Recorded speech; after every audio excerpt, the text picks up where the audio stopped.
새벽 5시 지하철 2호선 강남역에서 올라오는 계단. 32세 김준호의 발걸음이 무겁기만 했습니다. 강남 최고급 한식 파인다이닝 한울림에서 또 하루의 치열한 업무를 마친 후였죠. 수셰프라는 타이틀은 거창하지만 결국 남의 레시피를 따라 만드는 일상의 반복이었어요. 지하철 마지막 차량 구석진 자리에서 준호는 편의점에서 산 김밥으로 늦은 저녁을 때우고 있었습니다. 그때 맞은편에 앉은 50대 중반으로 보이는 남성이 눈에 들어왔어요. 낡은 작업복에 더러워진 운동화, 며칠은 씻지 않은 듯한 머리카락. 전형적인 노숙자의 모습이었죠. 그런데 그 남성이 준호를 바라보며 입을 열었습니다. 김밥 속 단무지가 너무 달아 보이네요.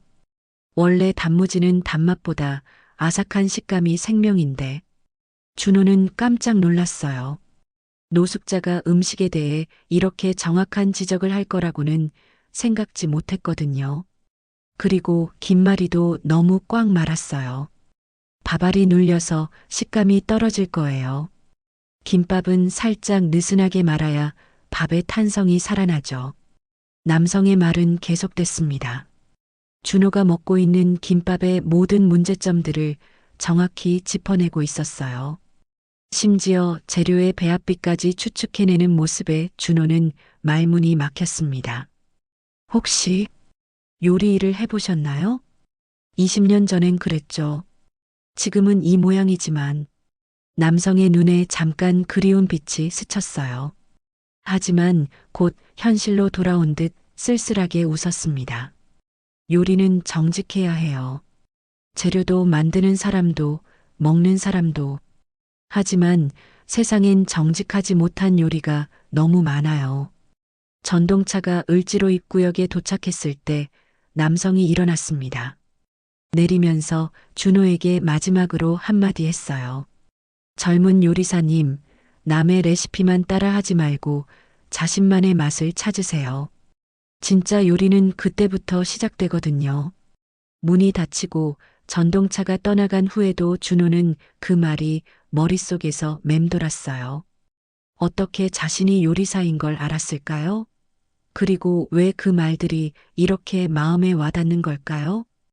다음 날 한울림 주방에서 평소처럼 일하던 준호는 계속 그 남성의 말을 떠올렸습니다. 정말로 자신은 지금까지 남의 레시피만 따라하고 있었던 건 아닐까요? 헤드셰프, 최진혁이 만든 메뉴들을 그대로 재현하는 것이 과연 진짜 요리일까요? 퇴근 후 같은 시간 같은 지하철을 탔지만 그 남성은 보이지 않았어요. 준호는 아쉬웠습니다. 더 많은 이야기를 듣고 싶었거든요. 그 짧은 만남에서 느꼈던 뭔가 특별한 기운을, 진짜 요리에 대한 열정을 다시 느끼고 싶었어요. 하지만 준호는 몰랐습니다. 그 우연한 만남이 자신의 인생을 완전히 바꿔놓을 거라는 사실을요. 그리고 그 남성이 20년 전 한식계를 뒤흔들었던 전설적인 인물이라는 것도 말이에요. 3일 후 준호는 다시 그 남성을 찾기 위해 을지로 입구역 주변을 헤맸습니다. 퇴근 후 거의 매일 그 일대를 돌아다녔어요. 왜 그렇게 그 사람이 궁금한지 자신도 알 수 없었지만 분명한 건 그의 말 한마디 한마디가 마음 깊숙이 박혀 있다는 것이었죠. 마침내 을지로 뒷골목 24시간 찜질방 근처에서 그를 발견했습니다. 계단에 앉아 컵라면을 먹고 있는 모습이었어요. 준호는 조심스럽게 다가갔습니다. 안녕하세요. 지난번 지하철에서, 아, 그 젊은 요리사분이군요.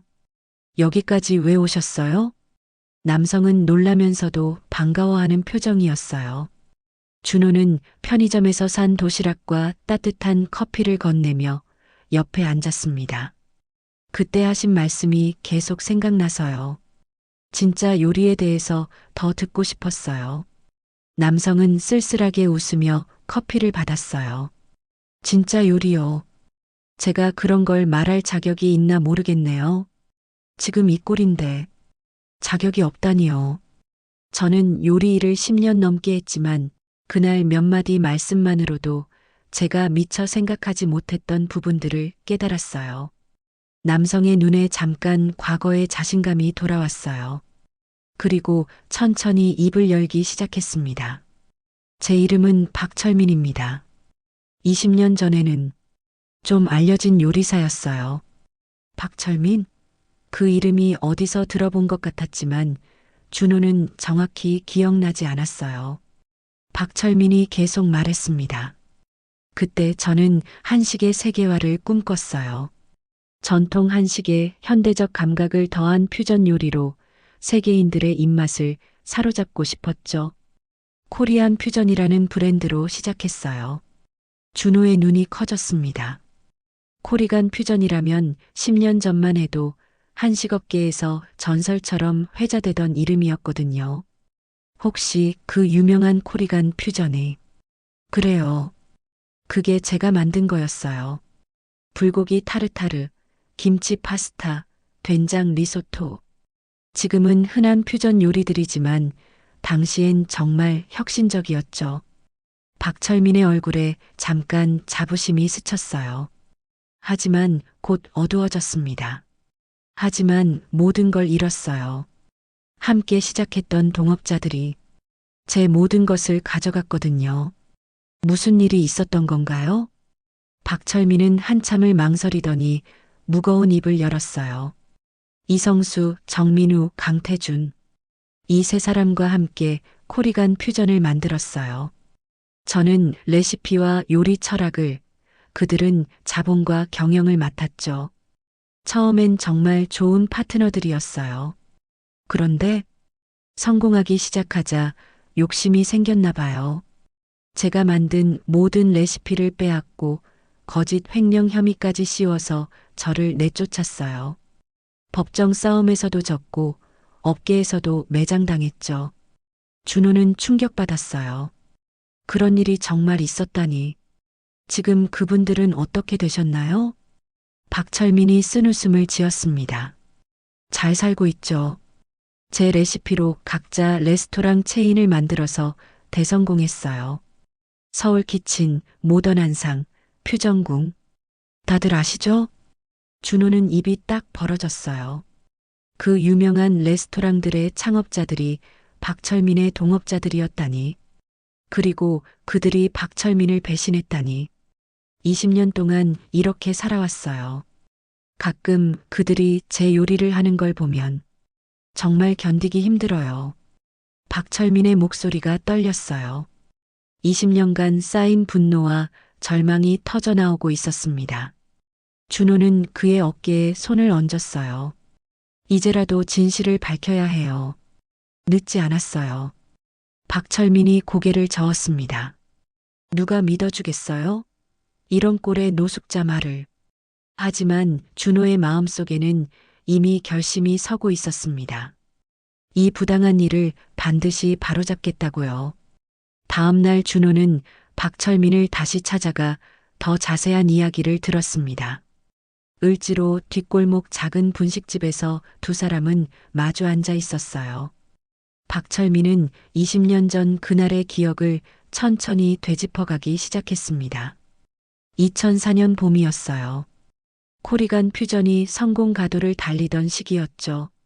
저희는 홍대의 1호점을 시작으로 강남, 명동까지 총 3개 매장을 운영하고 있었어요. 박철민의 눈에 그때의 기억이 되살아났어요. 힘들었지만 희망찬 시절이었죠. 매출이 월 2억을 넘어서자 그들의 태도가 달라지기 시작했어요. 특히 이성수가 제게 경영권을 넘기라고 압박하기 시작했죠. 어떤 식으로요? 처음엔 효율성을 이유로 들었어요. 요리사는 주방에만 집중하고 경영은 자신들이 전담하겠다고. 순진했던 저는 그게 맞다고 생각했어요. 준호는 박철민의 이야기에 점점 몰입하고 있었어요. 마치 드라마를 보는 것 같았지만 이것은 실제로 일어난 일이었습니다. 하지만 진짜 목적은 따로 있었어요. 제가 개발한 모든 레시피와 조리법을 합법적으로 빼앗으려는 거였죠. 계약서에 교묘한 조항들을 숨겨놨어요. 그때 깨닫지 못하셨나요? 너무 늦었어요. 정민우가 회계를 담당하면서 장부를 조작하기 시작했거든요. 제 이름으로 가짜 영수증들을 만들어서 횡령 혐의를 씌웠어요. 박철민의 목소리가 떨렸어요. 20년이 지났지만 여전히 생생한 기억이었습니다. 가장 충격적인 건 강태준이었어요. 그는 제가 가장 믿었던 친구였거든요. 대학 동기였고 제 결혼식 줄에도 서준 사이였어요. 그런 친구가 배신을 마지막까지 제 편인 척했어요. 다른 두 명이 저를 내쫓으려 할 때 저를 변호해 주는 것 같았죠. 하지만 알고 보니 그들과 한패였어요. 저를 안심시켜서 방심하게 만드는 역할이었던 거죠.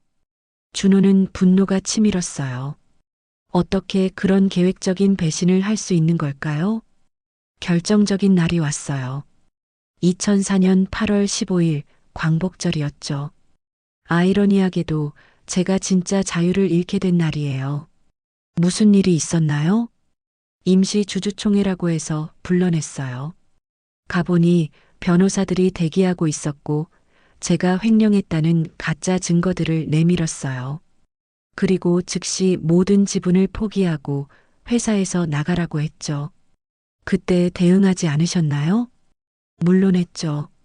하지만 그들은 이미 모든 걸 준비해뒀어요. 언론에도 미리 흘렸고 업계 인사들에게도 제가 문제 있는 사람이라고 소문을 퍼뜨렸어요. 박철민은 잠시 말을 멈추고 물을 마셨어요. 그 기억을 떠올리는 것만으로도 힘들어 보였습니다. 법정에서도 졌어요.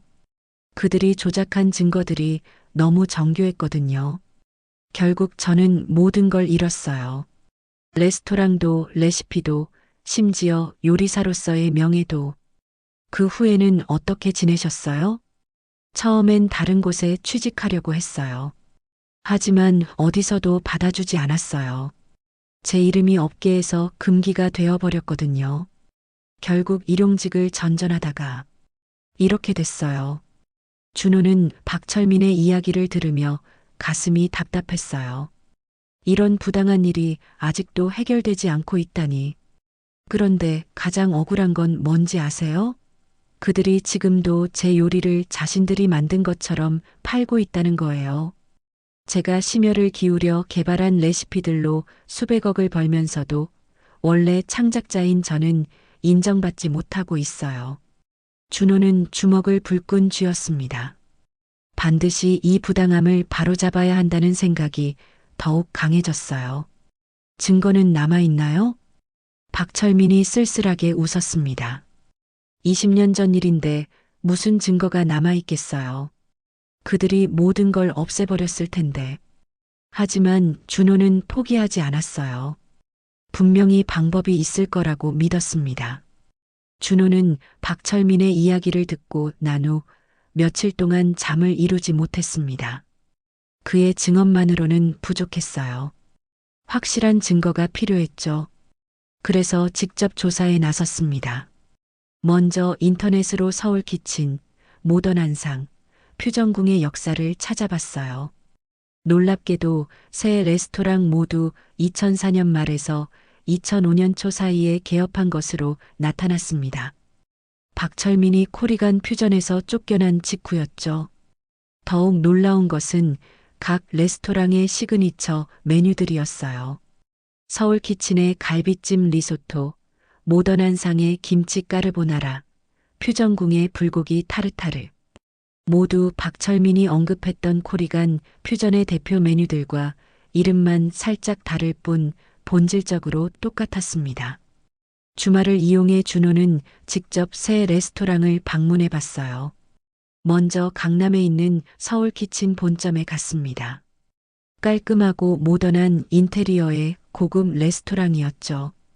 갈비찜 리소토를 주문해서 맛보는 순간 준호는 확신할 수 있었어요. 이것은 분명 박철민이 만든 레시피였습니다. 며칠 전 박철민이 분식집에서 간단히 만들어준 시식용 요리와 근본적으로 같은 맛이었거든요. 이성수 셰프가 운영하는 서울키친은 현재 서울에만 12개 매장을 둔 대형 체인이었어요. 연 매출이 200억 원이 넘는다고 알려져 있었습니다. 다음으로 방문한 곳은 홍대의 모던한상이었어요. 정민우가 운영하는 이곳도 마찬가지였습니다. 김치 까르보나라의 맛에서 박철민의 손길을 느낄 수 있었어요. 김치의 신맛과 크림 소스의 조화, 그리고 은은한 마늘 향까지 박철민이 설명해 준 그대로였습니다. 마지막으로 간 곳은 청담동의 표정궁이었어요. 강태준이 운영하는 이곳은 세 곳 중 가장 고급스러웠습니다. 불고기 타르타르는 정말 예술품 같았지만 그 레시피 역시 박철민의 것임을 알 수 있었어요. 준호는 더 깊이 조사해 봤습니다. 요리 전문 잡지들의 과거 기사들을 뒤져보니 놀라운 사실들이 드러났어요. 2005년부터 2007년까지 이 세 셰프들이 퓨전 한식의 개척자라는 타이틀로 수많은 인터뷰와 기사에 등장했던 것입니다. 특히 이성수는 한 인터뷰에서 이렇게 말했어요. 갈비찜 리소토는 제가 이탈리아에서 영감을 받아 개발한 독창적인 메뉴입니다. 한식의 깊은 맛과 이탈리안의 세련됨을 결합했죠. 정민우도 마찬가지였어요. 김치 까르보나라는 5년간의 연구 끝에 완성한 저만의 레시피입니다. 발효 음식의 깊이를 파스타에 담아냈어요. 강태준의 말은 더욱 뻔뻔했습니다. 불고기 타르타르는 제가 프랑스 유학 시절 깨달은 조리법을 바탕으로 만든 혁신적인 요리입니다. 모두 거짓말이었어요. 진짜 창작자인 박철민의 이름은 어디에도 없었습니다. 준호는 더욱 분노했어요. 그들은 박철민의 요리로 부와 명성을 얻었을 뿐만 아니라 그 요리들을 자신이 창작한 것처럼 당당하게 거짓말하고 있었던 것입니다. 조사를 계속하던 중 준호는 중요한 발견을 했어요. 2004년 코리간 퓨전이 폐업하기 직전의 신문 기사였습니다. 신진 요리사 박철민, 횡령 혐의로 기소. 코리간 퓨전 운영 중단이라는 제목의 작은 기사였죠. 기사 내용은 간단했어요. 박철민이 회사 자금을 횡령했다는 혐의로 기소됐고, 이에 따라 코리간 퓨전이 폐업하게 됐다는 것이었습니다. 하지만 그 기사에는 한 가지 중요한 정보가 있었어요. 동업자들인 이성수, 정민우, 강태준 씨는 이번 사건과 무관하며 각자 새로운 사업을 준비 중이라고 밝혔다. 새로운 사업이 바로 현재의 서울키친, 모던한상, 퓨전궁이었던 것이죠. 그들은 이미 박철민을 제거할 계획을 세우고 있었던 것입니다. 준호는 박철민에게 이 모든 조사 결과를 알려줬어요. 박철민은 예상했던 일이라며 담담했지만 눈빛에는 20년간 누적된 분노가 타오르고 있었습니다. 이제 어떻게 하실 건가요? 박철민이 준호를 바라봤어요. 혼자서는 아무것도 할 수 없어요. 하지만 당신 같은 젊은 요리사가 도와준다면 혹시 모르죠. 준호는 더 이상 망설이지 않았어요. 이 부당함을 반드시 바로잡겠다고 다짐했습니다. 준호는 며칠 밤을 새워 고민했습니다. 박철민을 도와 진실을 밝히는 것은 쉬운 일이 아니었어요. 상대는 현재 한식업계에서 막강한 영향력을 가진 거물들이었거든요. 자칫하면 자신의 요리사 인생이 끝날 수도 있었습니다. 하지만 양심은 준호를 가만두지 않았어요. 20년간 억울함을 참고 살아온 박철민의 모습이 계속 떠올랐습니다. 그리고 무엇보다 진정한 요리사라면 정의를 위해 싸워야 한다는 신념이 그를 움직였어요. 결정적인 순간은 블루리본 섭외의 발표를 보면서였습니다. 올해 서울 최고의 레스토랑 후보에 서울키친, 모던한상, 퓨전궁이 모두 포함되어 있었거든요. 심사는 다음 달에 진행될 예정이었어요. 준호는 박철민을 찾아갔습니다. 을지로 뒷골목 단골 분식집에서 두 사람이 마주 앉았어요. 셰프님, 저 한울님 그만두려고 해요. 박철민이 놀란 표정으로 준호를 바라봤습니다. 갑자기 왜요? 괜찮은 직장이잖아요. 셰프님을 도와 진실을 밝히고 싶어요. 블루리본 섭외의 심사가 다음 달이잖아요. 그때까지 뭔가 해볼 수 있을 것 같아요. 박철민이 고개를 저었어요. 안 돼요. 당신까지 저 때문에 망칠 순 없어요. 그들이 얼마나 무서운 사람들인지 몰라요.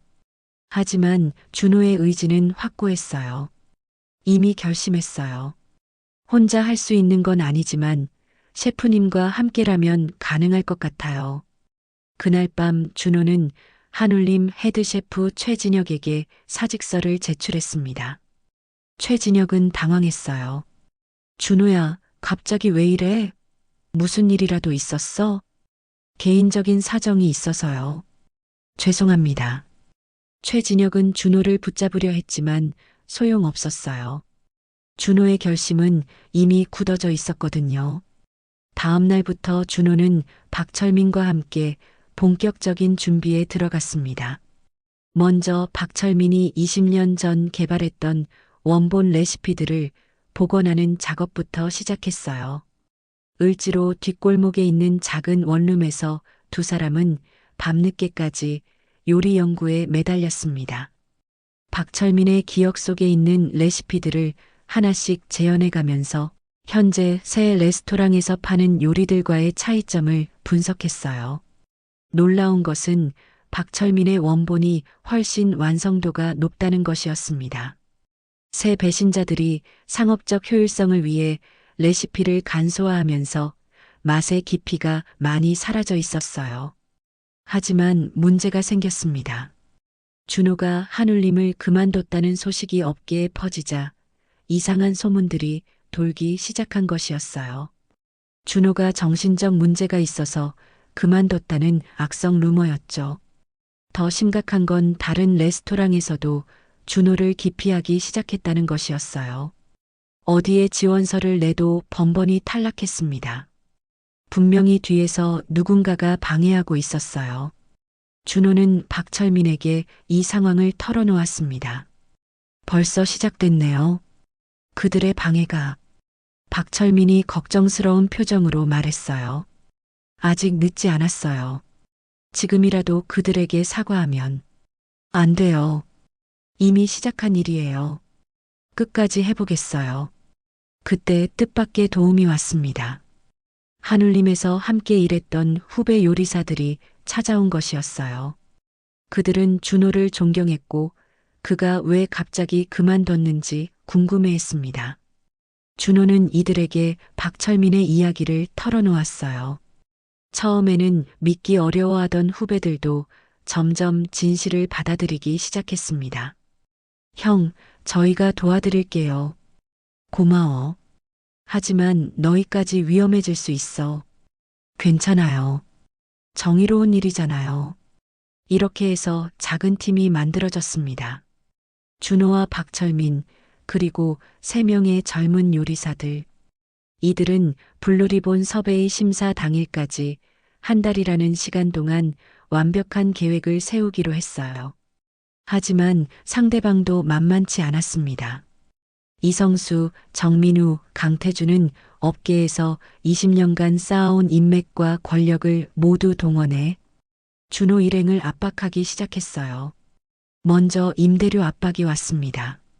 준호가 살던 원룸의 집주인이 갑자기 전세금을 올리거나 나가달라고 요구했어요. 분명히 뒤에서 누군가가 압력을 넣은 것이었습니다. 다음으로는 식자재 조달에 문제가 생겼어요. 평소 거래하던 업체들이 갑자기 거래를 중단한다고 통보했습니다. 이유는 명확하지 않았지만 모두 같은 시기에 일어난 일이라 우연은 아니었어요. 가장 치명적인 것은 인신공격이었습니다. SNS와 요리 관련 온라인 커뮤니티에 준호를 비방하는 글들이 올라오기 시작했어요. 익명이었지만 내용이 너무 구체적이어서 업계 내부 사람들이 쓴 것임을 알 수 있었습니다. 김준호는 정신적으로 불안정한 상태다. 박철민이라는 가짜 셰프와 함께 사기를 치려 한다. 절대 믿으면 안 되는 사람이다 같은 내용들이었어요. 준호는 점점 고립되어 갔습니다. 하지만 포기하지 않았어요. 박철민도 마찬가지였습니다. 20년 만에 찾아온 기회를 놓칠 수 없었거든요. 그들은 더욱 은밀하게 준비를 계속했습니다. 블루리본 섭외의 심사 당일 세상을 놀라게 할 계획을 세우면서요. 압박이 거세질수록 준호와 박철민은 더욱 단단해졌습니다. 그들은 을지로 뒷골목 깊숙한 곳에 있는 낡은 포장마차를 임시 거점으로 삼았어요. 60대 사장 할머니는 박철민의 사정을 듣고 흔쾌히 밤 시간을 빌려줬습니다. 오후 10시가 되면 포장마차는 비밀 요리 연구소로 변했어요. 준호와 박철민, 그리고 용기 있게 함께해준 3명의 후배 요리사들이 모여 치열한 훈련을 시작했습니다. 박철민은 20년간 잊혔던 자신의 진짜 실력을 조금씩 되찾아가고 있었어요. 처음엔 손이 떨리고 감각이 무뎠지만 며칠 지나지 않아 예전의 솜씨가 돌아왔습니다. 이건 단순히 갈비찜 리소토가 아니야. 한국인의 정서와 이탈리아의 기교가 만나는 순간이지. 박철민이 냄비를 흔들면서 설명했어요. 갈비를 우린 육수에 쌀을 넣고 천천히 저어가면서 만드는 리소토는 정말 예술이었습니다. 이성수가 만든 서울 키친 버전과는 차원이 달랐어요. 김치 까르보나라도 마찬가지였어요. 박철민의 원본은 김치를 단순히 넣은 게 아니라 김치의 발효 단계별로 다른 방식으로 활용했습니다. 겉절이의 아삭함, 익은 김치의 깊은 맛, 묵은 김치의 진한 감칠맛을 각각 다른 타이밍에 넣어 복합적인 맛을 만들어냈어요. 정민우의 모던한 상에서는 이런 섬세함을 전혀 찾을 수 없었습니다. 그저 상업적 효율성만 추구한 결과였죠. 가장 놀라운 것은 불고기 타르타르였어요. 박철민은 한우의 부위별 특성을 완벽하게 이해하고 있었습니다. 등심, 안심, 채끝살을 각각 다른 비율로 섞고 전통 양념장에 현대적 기법을 더해 만드는 요리는 그야말로 예술품이었어요. 강태준의 표정궁에서 파는 것과는 비교할 수 없는 수준이었습니다. 하지만 단순히 요리 실력만으로는 부족했어요. 이들은 블루리본 섭외의 심사 당일 어떻게 진실을 드러낼 것인지 치밀한 계획을 세워야 했습니다. 준호가 아이디어를 냈어요. SNS를 활용하면 어떨까요? 실시간으로 중계하면서 진실을 알리는 거예요. 박철민이 고개를 끄덕였습니다. 좋은 생각이야. 하지만 그들이 방해할 거야. 우리만의 독특한 방법이 필요해. 그때 후배 요리사 중 한 명이 제안했어요. 형, 제가 요리 유튜버 친구들이 있어요.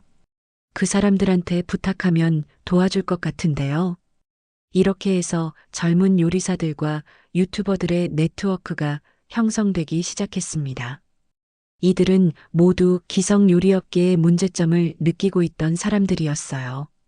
박철민의 이야기에 공감했고 진실을 밝히는데 동참하고 싶어 했습니다. 한편 박철민은 준호에게 요리의 진정한 의미를 가르쳐주고 있었어요. 요리는 기술이 아니야. 마음이지. 내가 20년 전에 그것을 깨달았어. 하지만 그때는 너무 순진했지.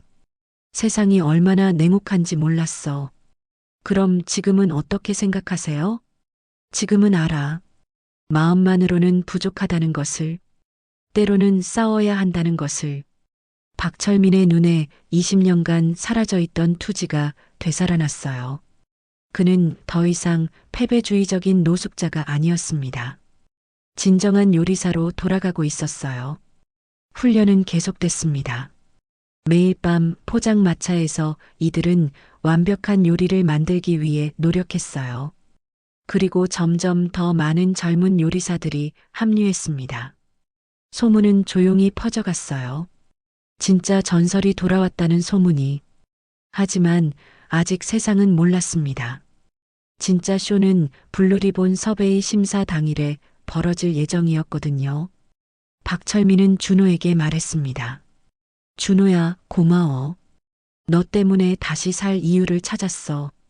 아니에요. 제가 더 많이 배우고 있어요. 진짜 요리가 뭔지. 두 사람의 우정은 스승과 제자를 넘어서고 있었어요. 정의를 위해 함께 싸우는 동지가 되어가고 있었습니다. 하지만 그들은 몰랐어요. 상대방도 그들의 움직임을 예의주시하고 있다는 것을, 그리고 결정적인 순간에 치명적인 방해를 준비하고 있다는 것을 말이에요. 블루리본 섭외의 심사를 일주일 앞둔 어느 날 저녁 강남의 고급 레스토랑에서 비밀 모임이 열리고 있었습니다. 이성수, 정민우, 강태준이 한자리에 모인 것은 몇 년 만의 일이었어요. 박철민이 나타났다는 소식을 들은 그들의 표정은 어두웠습니다. 이성수가 먼저 입을 열었어요. 20년 만에 나타나서 무슨 짓을 하려는 거야? 정민우가 답했습니다. 김준호라는 젊은 요리사와 함께 뭔가 꾸미고 있다던데. 블루리본 섭외의 심사 때 우리를 곤란하게 만들려는 것 같아. 강태준이 냉소적으로 웃었어요. 20년 전에도 순진했는데 아직도 그대로구나. 세상이 얼마나 변했는데. 이성수가 테이블을 두드리며 말했습니다. 이번엔 확실하게 끝내야 해. 더 이상 방해받을 수 없어. 그들은 치밀한 계획을 세웠어요. 먼저 박철민과 준호가 사용하고 있는 포장마차를 없애는 것이었습니다. 구청에 신고해서 불법 영업이라며 철거시키기로 했어요. 또한 박철민의 과거 전과 기록을 언론에 흘려서 그의 신뢰성을 떨어뜨리기로 했습니다. 20년 전 횡령 혐의는 비록 조작된 것이었지만 법적으로는 유죄 판결을 받은 것이었거든요. 가장 중요한 것은 블루리본 섭외의 심사위원들에게 미리 알리는 것이었어요. 박철민이 정신적으로 불안정한 전과자이며 젊은 요리사들을 속여서 사기를 치려 한다고 말이에요. 계획은 즉시 실행에 옮겨졌습니다. 다음 날 오전 구청 직원들이 포장마차에 나타났어요. 불법 영업이라며 즉시 철거하라고 통보했습니다. 포장마차 할머니는 당황했지만 어쩔 수 없었어요. 준호와 박철민은 하루아침에 거점을 잃었습니다. 20년간의 연구 자료와 시제품들도 모두 압수당했어요. 더 심각한 것은 언론 공작이었습니다. 한 온라인 매체에 박철민에 대한 기사가 실렸어요. 20년 전 횡령 전과자, 젊은 요리사들 속여 사기 행각이라는 자극적인 제목이었습니다. 기사는 박철민을 완전히 악인으로 묘사했어요. 젊은 요리사들의 순수함을 이용해 돈을 뜯어내려 한다는 내용이었습니다. 준호도 피해자로 그려졌지만 동시에 순진한 바보로 취급받았어요. SNS에서는 박철민을 비난하는 댓글들이 쏟아졌습니다. 저런 사기꾼한테 속으면 안 된다. 젊은 요리사들이 불쌍하다는 식의 반응들이었어요. 준호는 절망했습니다. 이렇게 되면 아무리 좋은 요리를 만들어도 사람들이 믿어주지 않을 것 같았어요. 박철민은 더욱 침울했습니다. 20년 전과 똑같은 상황이 반복되고 있었거든요. 역시 안 되는구나. 그들의 힘이 너무 커. 박철민이 체념하려 할 때 예상치 못한 반전이 일어났습니다. 포장마차 할머니가 찾아온 것이었어요. 그녀는 화가 나 있었습니다. 철민아, 포기하면 안 돼. 내가 60년 동안 장사하면서 느낀 건데 진짜는 항상 이긴다. 할머니는 자신의 집 지하 창고를 비밀 거점으로 제공했어요. 구청이 와도 문제없는 완전 합법적인 공간이었습니다. 더욱 놀라운 것은 젊은 요리사들의 반응이었어요. 언론 공격이 있은 후 오히려 더 많은 젊은 요리사들이 박철민 편에 섰습니다. 그들은 기성세대의 횡포에 질려 있었고 진실을 원했어요. SNS에서도 분위기가 바뀌기 시작했습니다. 해시태그 박철민 진실을 알아야 한다. 해시태그 젊은 요리사들을 지지한다는 해시태그가 트렌드에 올랐어요. 이성수, 정민우, 강태준은 당황했습니다. 그들의 음모가 오히려 역효과를 불러온 것이었어요. 하지만 그들은 포기하지 않았습니다. 마지막 카드를 꺼내기로 했어요. 블루리본 섭외의 심사 당일 물리적 방해를 가하기로 한 것입니다. 폭력배들을 고용해서 박철민과 준호가 나타나지 못하도록 막기로 했어요. 그리고 만약 그들이 나타나더라도 요리를 못하도록 식자재를 망가뜨리기로 했습니다. 박철민과 준호는 이런 음모가 진행되고 있다는 것을 몰랐어요. 그들은 여전히 순진하게 요리 준비에만 매달리고 있었습니다. 하지만 할머니는 달랐어요. 60년간 을지로에서 장사하면서 온갖 일을 겪어본 그녀는 직감으로 위험을 느꼈습니다. 조심해라. 그놈들이 가만히 있지 않을 거야. 과연 블루리본 섭외의 심사 당일에는 어떤 일이 벌어질까요? 20년간의 원한과 정의의 대결이 마침내 시작되려 하고 있었습니다. 블루리본 섭외의 심사 당일 서울 중구에 위치한 프레스센터 컨벤션홀은 긴장감으로 가득했습니다. 올해 서울 최고의 레스토랑을 선정하는 중요한 날이었거든요. 이성수의 서울 키친, 정민우의 모던 한상, 강태준의 퓨전궁이 모두 최종 후보에 올라 있었어요. 오전 10시 심사위원들이 도착했습니다. 미슐랭 가이드 아시아 총괄, 유명 음식 평론가들, 해외 셰프들로 구성된 화려한 라인업이었어요. 언론진들도 몰려들었습니다. 그런데 예상치 못한 장면이 펼쳐졌어요. 홀 한켠에 초라한 이동식 주방이 설치되어 있었고 그 앞에 박철민의 진짜 코리안 퓨전이라는 현수막이 걸려 있었던 것입니다. 이성수, 정민우, 강태준은 당황했어요. 분명히 막았을 텐데 어떻게 나타난 걸까요? 박철민이 낡은 요리복을 입고 주방 앞에 서 있었습니다. 20년 만에 다시 선 정식 주방이었어요. 떨리는 손을 꽉 쥐며 마음을 다잡았습니다. 준호와 젊은 요리사들이 그 옆에 섰어요. 그들의 얼굴에는 결연한 의지가 서려 있었습니다. 심사위원장이 의아한 표정으로 물어봤어요. 이분은 누구시고 어떻게 여기 참가하게 된 건가요? 준호가 앞으로 나섰습니다. 안녕하세요. 저는 김준호입니다.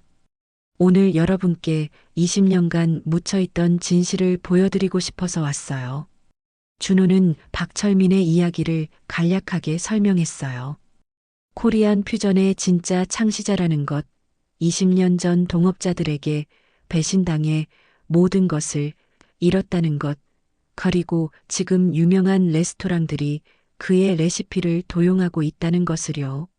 심사위원들은 흥미로워했지만 반신반의했어요. 너무 극적인 이야기였거든요. 이성수가 화를 내며 나섰습니다. 이건 명백한 명예훼손입니다. 저 사람은 20년 전 횡령 전과자예요. 정민우와 강태준도 가세했어요. 정신적으로 불안정한 사람의 말을 믿으면 안 됩니다. 하지만 박철민은 침착했어요.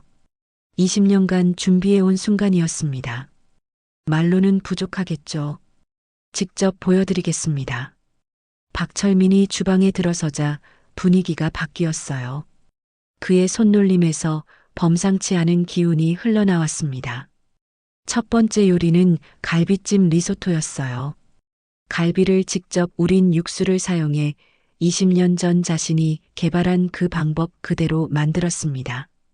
육수의 깊은 맛이 쌀과 어우러지면서 환상적인 향이 홀 전체에 퍼졌어요. 두 번째는 김치 까르보나라였습니다. 박철민은 김치의 발효 단계별로 다른 활용법을 보여줬어요. 겉절이의 아삭함, 익은 김치의 깊은 맛, 묵은 김치의 진한 감칠맛이 크림소스와 완벽하게 조화를 이뤘습니다. 마지막은 불고기 타르타르였어요. 한우의 부위별 특성을 설명하면서 각각 다른 썰기 방법을 보여주고 전통 양념장에 현대적 기법을 더해 만든 소스는 정말 예술품이었습니다. 심사위원들이 차례로 시식했어요. 첫 입을 넣는 순간부터 표정이 달라졌습니다. 미슐랭 가이드 아시아 총괄이 감탄했어요. 이것이 진짜 코리안 퓨전이군요. 깊이가 완전히 다릅니다. 유명 음식 평론가도 고개를 끄덕였어요. 지금까지 맛본 퓨전 요리 중 최고입니다. 전통의 깊이와 현대의 세련됨이 완벽하게 조화됐어요. 준호가 준비한 증거들을 제시했습니다. 20년 전 신문 기사들, 박철민의 원본 레시피 노트, 코리간 퓨전 시절의 사진들이었어요. 무엇보다 결정적인 것은 현장에서의 요리 실력이었습니다. 이성수, 정민우, 강태준은 같은 요리를 만들어 보라는 요청을 받았지만 박철민, 수준이 완성도를 보여주지 못했어요. SNS에는 실시간 중계 영상이 퍼져나갔습니다. 해시태그 박철민이 진짜다. 해시태그 20년 만이 복귀. 해시태그 정의가 승리했다는 해시태그들이 트렌드를 장악했어요. 이성수, 정민우, 강태준은 결국 무릎을 꿇었습니다. 더 이상 부인할 수 없었거든요. 그들은 20년 전의 잘못을 공개적으로 사과했어요. 박철민은 복잡한 심정이었습니다. 20년간 꿈꿔왔던 순간이었지만 복수의 기쁨보다는 씁쓸함이 더 컸어요. 용서합니다.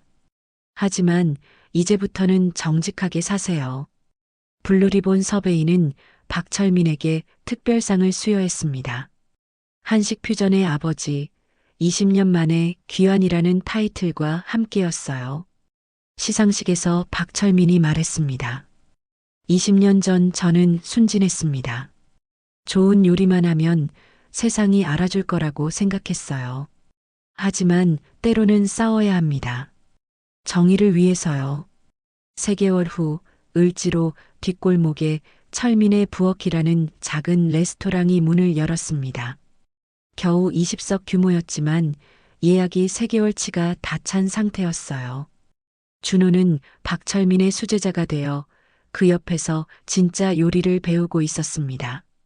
한 해가 지난 후 철민의 부엌은 미슐랭 2스타를 받았어요. 하지만 박철민은 여전히 겸손했습니다.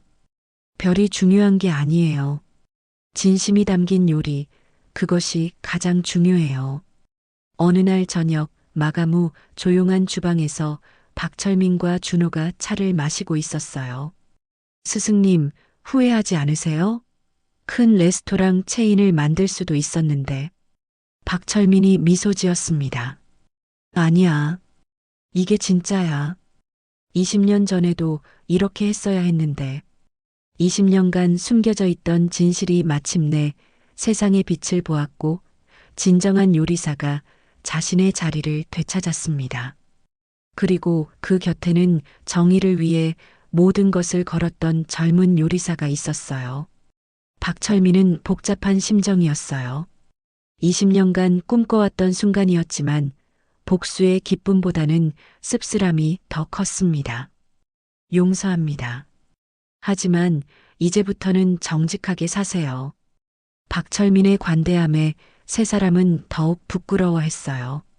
블루리본 섭외인은 당연히 박철민에게 특별상을 수여했습니다. 한식 퓨전의 아버지, 20년 만에 귀환이라는 타이틀과 함께였어요. 시상식에서 박철민이 마이크를 잡았습니다.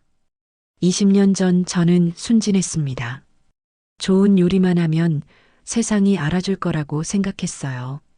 하지만 그렇지 않더군요. 때로는 싸워야 합니다. 정의를 위해서요. 박철민은 준호를 바라봤어요. 하지만 혼자서는 할 수 없었어요. 이 젊은 요리사가 저에게 용기를 줬습니다. 진짜 요리사란 맛뿐만 아니라 정의도 요리할 줄 아는 사람이라는 것을 깨닫게 해줬어요. 관객들이 기립박수를 보냈습니다. 감동적인 순간이었어요. 그날 밤 여러 언론사에서 인터뷰 요청이 쏟아졌어요. 해외 유명 레스토랑들에서도 박철민에게 러브콜을 보냈습니다. 하지만 박철민의 대답은 의외였어요. 저는 을지로에 작은 레스토랑을 열 생각입니다. 진짜 요리를 원하는 사람들을 위한 소박한 공간을요.